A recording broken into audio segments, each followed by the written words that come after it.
Ang kwentong ito ay rated PG, patnubay, at gabay ng magulang ang kailangan para sa mga batang nakikinig.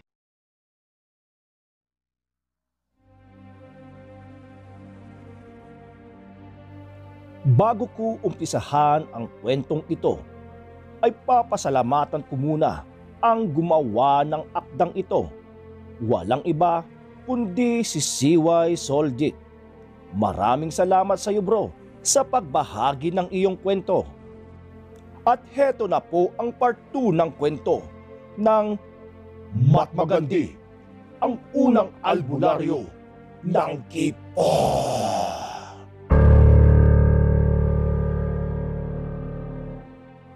Matapos sabihin ang huling tinuran ng matanda, ay naglaho na nga ito. Naiwan naman ang binata na hirap buhatin ang tungkod ng matanda. Mamimigay na nga, yung hindi ko pa kayang buhatin. Ay nako. Maktul niya na hindi nakaalpa sa pandinig ng matanda. Kung bawiin ko kaya yan? Turan ng matanda.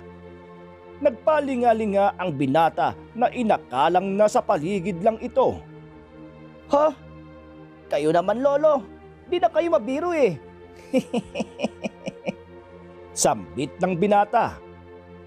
Nilagay ng binata sa kanyang dalang ponter ang mga naibigay sa kanya ng matanda. Kahit hirap sa pag-akyat sa matatarik na bato, maging ang pagsuong sa masukal na gubat, ay hindi niya iniwan o itinapon ang mga ibinigay ng bathala. Kalaunan ay hindi na iniinda ng binata ang dala nitong mabigat na tungkod dahil bahagya itong gumaan. Hanggang sa narating na niya ang isang makipot na bahagi ng daluyan ng tubig. Nangatog ang tuhod ni Magandi nang tumambad sa kanya ang ilang halimaw na pumapalibot sa ilog. Ang ilan ay tulog at ang iba naman ay umiinom sa naturang ilog. Napansin din niya ang isang kubo na marahil ang tirahan ng babaeng si Gatula, ayon din sa pagkakasabi ng matandang bathala. Balakin man niyang umatras, ngunit naroon na siya at kailangan niyang makuha ang tipan bago pa man mahuli ang lahat para sa kanyang ama. Hinigpitan niya ang kanyang sinpek o miniskirt at inayos ang sarili.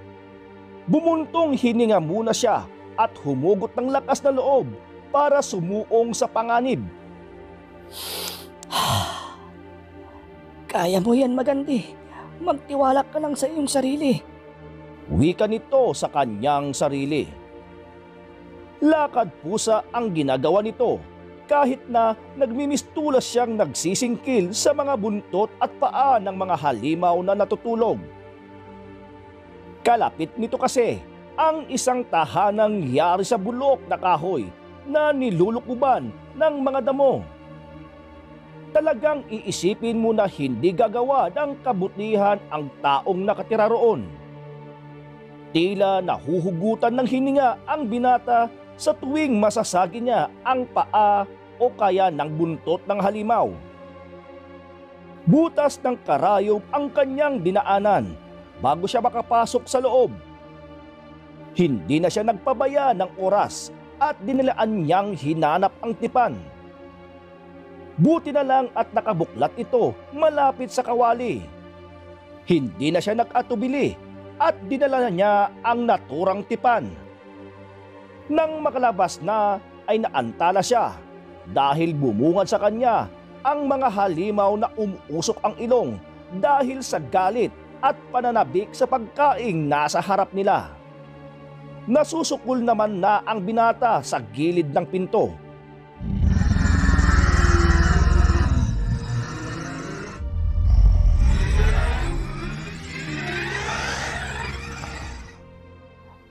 Ano na ang gagawin ko, bathala?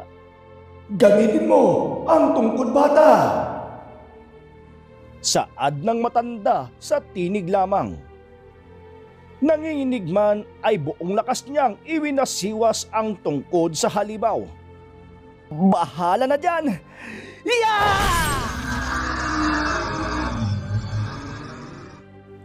Namangha si Magandi dahil bumulagta ang isang halimaw matapos tamaan sa pisngi. Oh, galing ah! Ayos to! Sambit ng patpating binata sa sarili. Nabuwal kasi ang mukha ng halimaw at napaatras naman ang ilan. Ngunit madami pa rin ang nangahas na dakmain ang binatang yakap-yakap ang tipan. Lumayo kayo! Kundi matutulad kayo sa isang iyan! Wika ng binata. Pero hindi pa rin natakot ang ilang halimaw at lumusob pa rin sila kay Magandi. Yeah! Yeah! Yeah! Yeah! Yeah! Sa pagwasiwas ni Magandi sa tungkod ay madaming napuruhan na mga halimaw. Kaya madami ang namatay.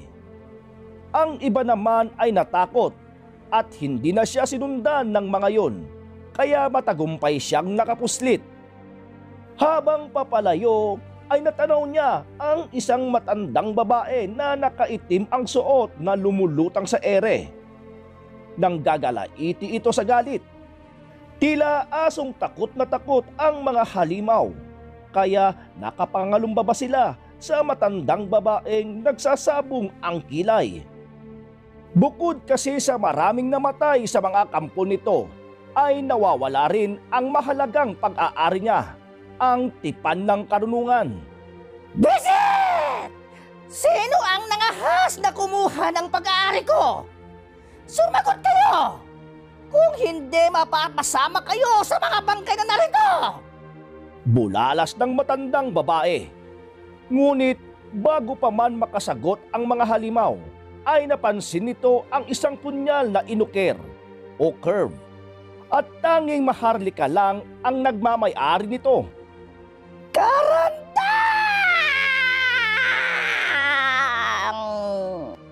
Sigaw nito.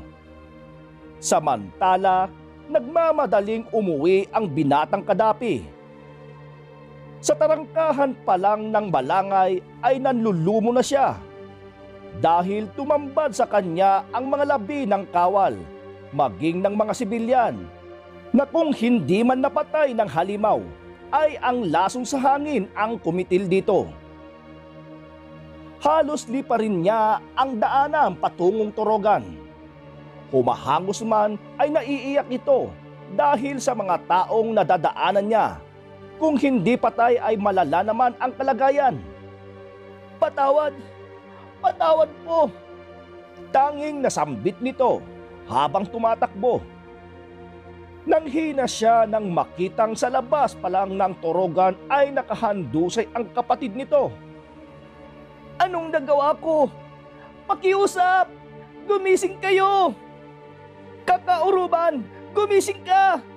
Wika ni Magandi.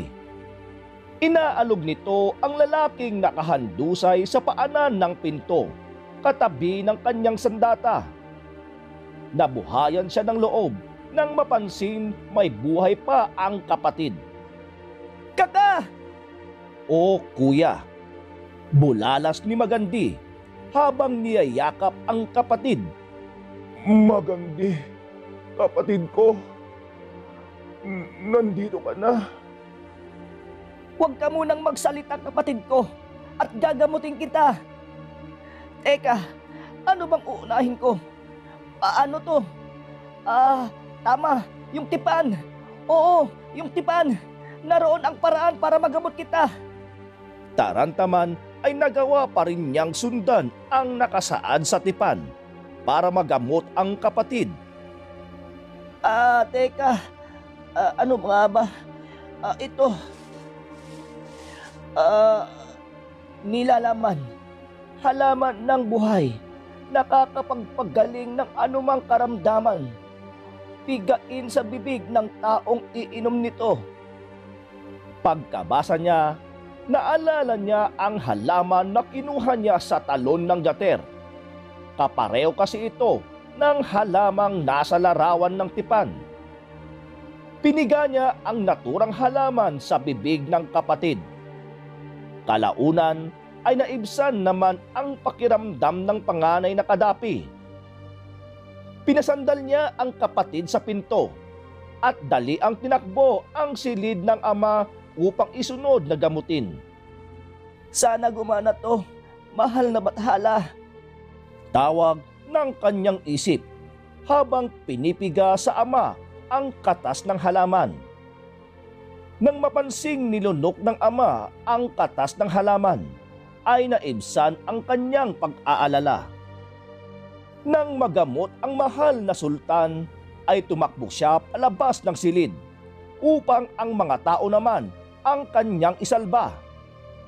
Ngunit masyado silang marami, kaya mahihirapan siyang isa-isahin ang mga ito. Kaya naman nagpalingalinga ito sa paligid. Naghahanap kasi siya ng paraan para magamot ang mga taong naroon. Napansin niya ang usok na tanging sa balangay lang umiikot. Kaya nakaisip siya ng paraan. Agaran niyang inipon ang mga panggatong sa paligid at agad sinindihan. Sapat na ang apoy para lumikha ng usok. Daglihan siyang naglagay ng mga dahon sa apoy at sa wakas ay lumikha ito ng isang nakakasulasok na usok. Ngunit mainam na yon kaysa sa kulay lilang usok na naging sanhi ng pagkalason ng mga tao. Gumaan ang pakiramdam ng binata nang mapansing gumiginhawa na ang mga tao sa paligid. Ngunit hindi rin nagtagal ang pagbubunyi nito dahil kasabay ng pagkaaninag sa paligid ay ang pagdating ng matandang babae. Dala ang masidhi nitong galit. Hinigpitan naman ng binata ang hawak niyang mahabang tungkod. Tignan mo nga naman! Inaasahan ko ang makisig na kadapi ang nangahas na kumuha ng pag-aari ko. Sa halip ang patpatin at walang silbing binata ang may lakas na loob na sugurin ang aking tirahan. Bungad niya habang lumulutang sa ere kasabay ng kanyang mga kampon. Naniniwala ako na nasa pangangalaga mo ang tipan na pag-aari ko. Kaya akin na! Utos nito sa binatang pilit na nagtatapang-tapangan. Oh! Marahil ako ang dahilan. Hindi ako talaga ang dahilan kung bakit nagkaganito ang lahat. Ngunit, ginagawa ko rin naman ang aking makakaya para itama ang pagkakamali ko. At isa pa, ang tipan na ito ay pag-aari ng aklatan at hindi sa iyo. Wika ni Magandi. Natatakot man ay nakikipagmatigasan si Magandi sa matandang babaeng kaharap niya. Akin yan! Kaya ibigay mo na! Sigaw ni Gatula. Dumidilim ang muka ng matandang babae dahil ayaw ibigay ng binata ang hawak nitong tipan. Nang hindi niya mapilit ang binata, ay nag-uusal ito sa hangin, nawaring nagtatawag. Bigla namang umangat sa lupa si Magandi. Tulong! Kasabay ng pagsakal sa kanya ng babae.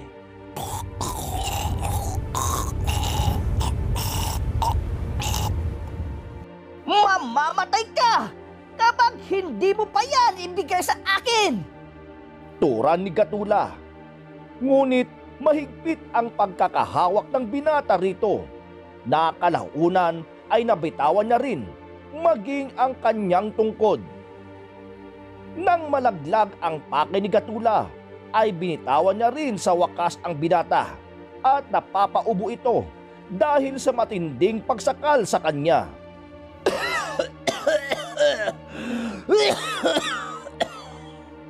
Ubo nito. Lumayo na ang matandang babae. Ngunit bago lisanin ang balangay, ay nag-utos ito sa mga halimaw na patayin ang mga tao. Mga alagad ko! Patayin silang lahat! Wika ni Gatula sa kanyang mga alagad na halimaw. Habang hapong-hapo ang binatang kadapi dahil sa matinding pagsakal, ay napansin niya ang batang babae na panay ang iyak dahil nasa harapan nito ang halimaw. Bago pa man tudasin ng halimaw ang bata, ay tinakbo ni Magandi ito at sinalag ang mabigat at matalas na kamay ng halimaw gamit ang kanang kamay nito.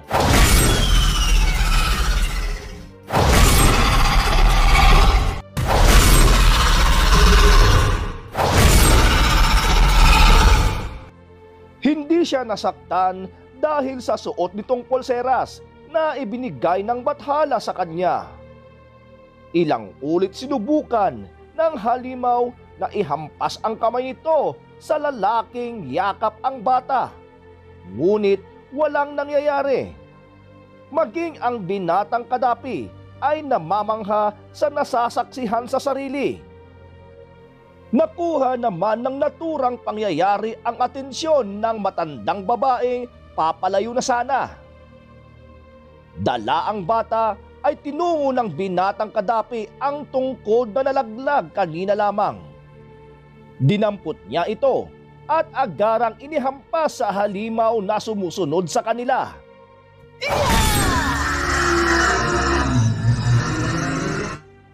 Bawat lapit ng mga halimaw ay siya namang pagwasiwas ni Magandi, dahilan upang tumambak sa paligid ang mga patay na katawan.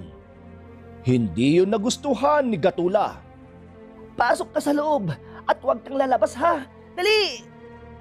Mahinahong utos ng binata sa batang kasama niya. Agad naman itong tumalima at pumasok sa loob ng torogan. Habang abala ang binata sa pakikipagpatayan sa mga halimaw, ay patalikod siyang tinira ni Gatula.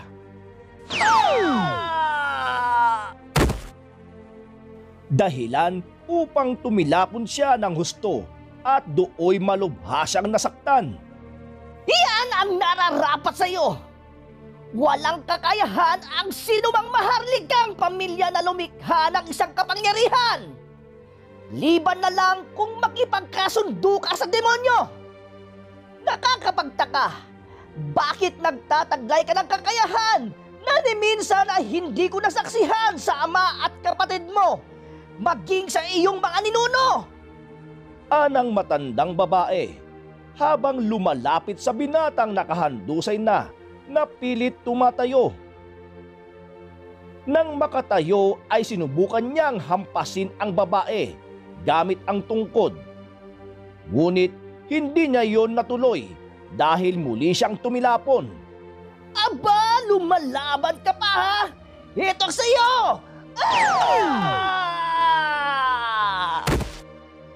Nabitawan ni Magandi ang kanyang tungkod at maging ang suot na pulseras nito ay naputol ang tali, dahilan upang matanggal sa kanyang kamay.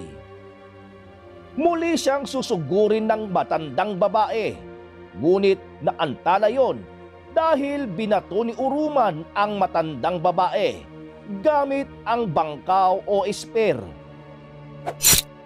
Ngunit hindi ito natamaan. Pangahas kang lalaki ka! Muntik na ako doon ah! Galit na sambit ni Gatulan. Lubayan mo ang kapatid ko! Anang lalaki na nanghihina. Binalingan siya ni Gatula at siya naman ang tumilapon ng husto. Heto ang sayo! Pakialamero! Yeah! Yan ang nababagay sa'yo, pakialamero! Sige, Magandi! Pakitaan mo ako ng kamanghamang-hamong pagtatanghal! Turan ng matandang babae kay Magandi. Duguan ang ulo, ilong at tenga ni Magandi at napapadwal pa ito ng dugo.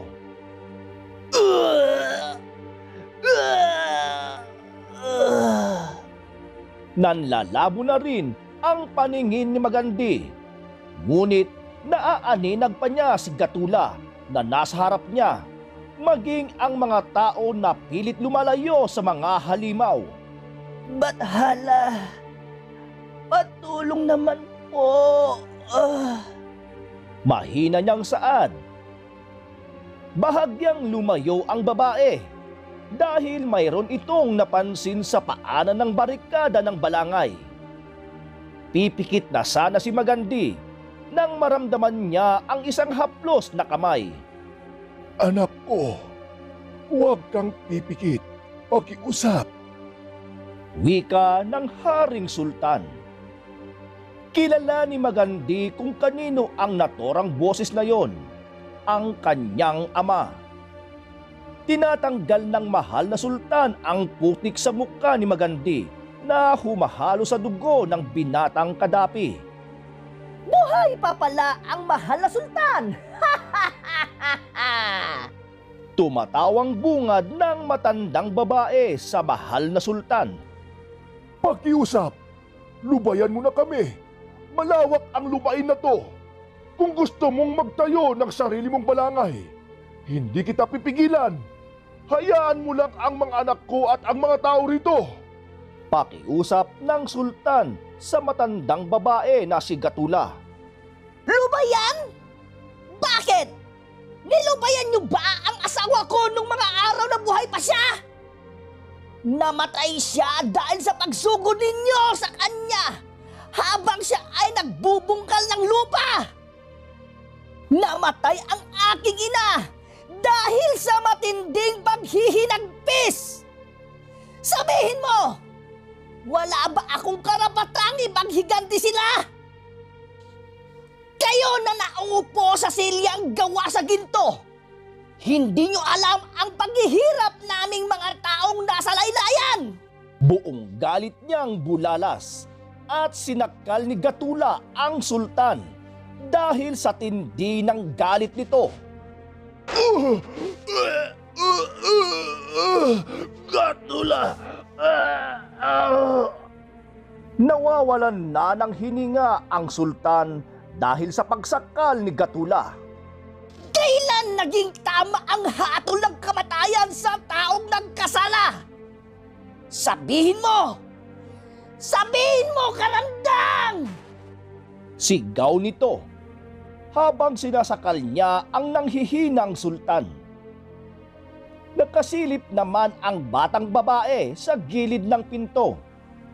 Napansin niya ang lalaking nagligtas sa kanya at ang nagkalat na bato ng pulseras. Tinanggal niya sa buhok nito ang kanyang panali at ginamit bilang paglalagyan sa mga nagkalat na bato. Kaka, tumayo na po kayo. Kailangan ka po namin. Anang batang babae habang sinusuot sa binata ang pulseras nito. Napansin din niya ang kapiraso na puting tela. Dinukot niya ito mula sa lukbutan o pouch ng kadapi at ibinalot sa duguang ulo ng binata. Nagpasalamat naman si Magandi sa bata at pinalayo niya ulit ito dahil nakita niya ang kanyang ama na sinasakal ni Gatula. Bitawan mo ang mahal na sultan! Sigaw ni Magandi at sa wakas ay nagising ang binatang kadapi at sinugod si Gatula. Tikman mo to, Gatula! Yeah! Tumilapon ang matandang babae dahil hindi niya kinaya ang pagsalag sa tungkod na gamit ng binata. Kapangyarihan laban sa kapangyarihan. Kaliwat kanan ang sagupaan at bagsakan ng dalawa. Wala sa dalawa ang nais magpagapi sa katunggali. Ngunit dahil dala ng binata ang panata at lakas ng bathala, ay napupuruhan niya ng husto ang matandang babae. Nagamit na ni Gatula lahat ng natutunan niyang orasyon at pagtatawag. Tanging ang mga kampo na lang niya ang kanyang nasasandalan. Ubusin sila! Utos nito kahit na nanghihina na siya ng husto. Nangitla siya dahil umatras ang mga halimaw na waring nakakakita ng kalaban na hindi kakayanin. Mula kasi sa paanan ng balangay, maging sa dalampasigan ng kipot, ay matatanaw ang mga paparating na balsa, lulan, ang mga kawal na kaalyansa ng kipot. Nagyayakapan ang mag-ama dahil sa paparating na tulong. Sa paanan pa lang ng balangay ay sinasagupa na ng mga kawal ang mga halimaw, kaya labis na nagagalak ang dalawa. Ganito pala ang pakiramdam nang may nailigtas kang mahal sa buhay. Saad ng binatang kadapi nang biglang dumausdos ito pababa dahil tinamaan ito ng bangkaw sa likod. Mamatay ka, karandang! Yeah! Dahil sa labis na pagkagalak ay hindi nila namalayan ang pagsugod ni Gatula. Ang mahal na sultan sana ang kanyang patatamaan. Ngunit nagawa ng binata na iilag ang ama at isalag ang katawan nito bilang kapalit. Matapos masaksak ni Gatula si Magandi, ay kumaripas ito ng takbo. Ngunit bago pa siya makalayo, ay natapmaan na siya ng bangkaw sa ulo at tumagos ito sa kanyang bibig. Tikman mo to, Gatula! Mamatay ka na! Yeah! Para yan sa mahal kong kapatid. Saad ni Uruman matapos tirahin ang papalayong matandang babae. Dahan-dahang tinanggal ng sultan ang nakatarak na bangkaw sa tiyan ng anak. Naiiyak naman ang mag-amang Karandang at Uruman dahil sa sinapit ng binatang kadapi. Anak ko! Tanging nasambit ng mahal na sultan. Habang naghihinagpis ang mag-ama, ay nilapitan ng babae ang lalaking nagdidiliryo. May kung anong kulay berde ang ipinisok ng batang babae sa bibig ni Magandi. Tinusok-tusok pa niya ito nang sa wakas ay nalunok ng binata. Bata, patay na siya. Kaya ako na ang maghahatid sa iyo sa mga magulang mo. Turan ni Uruman habang nagpupunas ng mga luha. Pero patuloy pa rin ang pag-agos nito. Hindi niya magawang tapunan ng tingin ang kapatid na nakahiga sa putik. Nang tatayo na siya, ay bigla namang nagising ang kapatid nito na kanina ay nawalan na ng buhay. Ay pambihira! Ang pait pala nung lasa ng halaman na yun! Himutok ni Magandi habang bumabangon. Sinunggaban naman siya ng yakap ng batang babae at niyakap na rin ang ama at kapatid nito. Buhay ka! Buhay ka, anak! Pagbubunyi ng ama niya. Siguro, Pambabara niya. Umani naman siya ng kutos sa kapatid. aray! Ikaw naman kuya, di na mabiro. Reklamo niya. Ngunit muli siyang niyakap ng ama at kapatid nito. Lumipas ang ilang oras at nagapi na ng mga kawal ang mga halimaw. Ang ilan rito ay nagpulasan papalayo. Ginamot naman ng binatang kadapi ang lahat ng nasugatan. Maging ang may iniindang karamdaman ay ginamot rin. Mas tinaasan pa ng sultan ang mga bakod at pinagtibay ang pakikipag-alyansa sa mga karatig balangay nito. Simula noon ay mapayapa na silang namumuhay. Pagkalipas ng 10 taon, Ama, bukod sa pagiging kadapi, gusto ko ring maging katulad mo, isang mahusay na albularyo. manghangturan ng bata ang anak ni Magandi. Kung papalarin ay magiging mahusay kang albularyo paglaki mo kepweng. Wika ni Magandi sa kanyang anak. At diyan nagwawakas ang kwento ni Magandi, ang albularyo ng Kipot.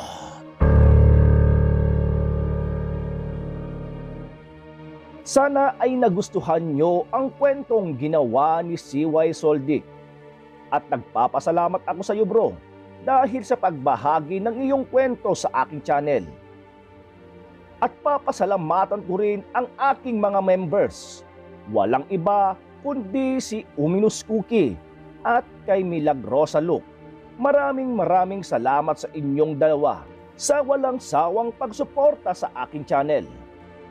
Pero bago tayo magtapos, ay shoutout ko muna ang lahat na nag-comment sa part 1 ng kwentong ito. Walang iba kundi sina Vincent Hakuso, Sherlyn Mahawan, Lynn Rangablog, Agimat Manggagamot Manghihilot, Rab 2020 Vicencio, Irene Laron, Miss Miami Laurel, Elsa Rojales, Sherlyn Gumansing from Oman, at kay May Chillers Vlog. Maraming salamat sa inyong lahat. So, kita-kits tayo ulit sa susunod kong upload mga kapatid. Paalam!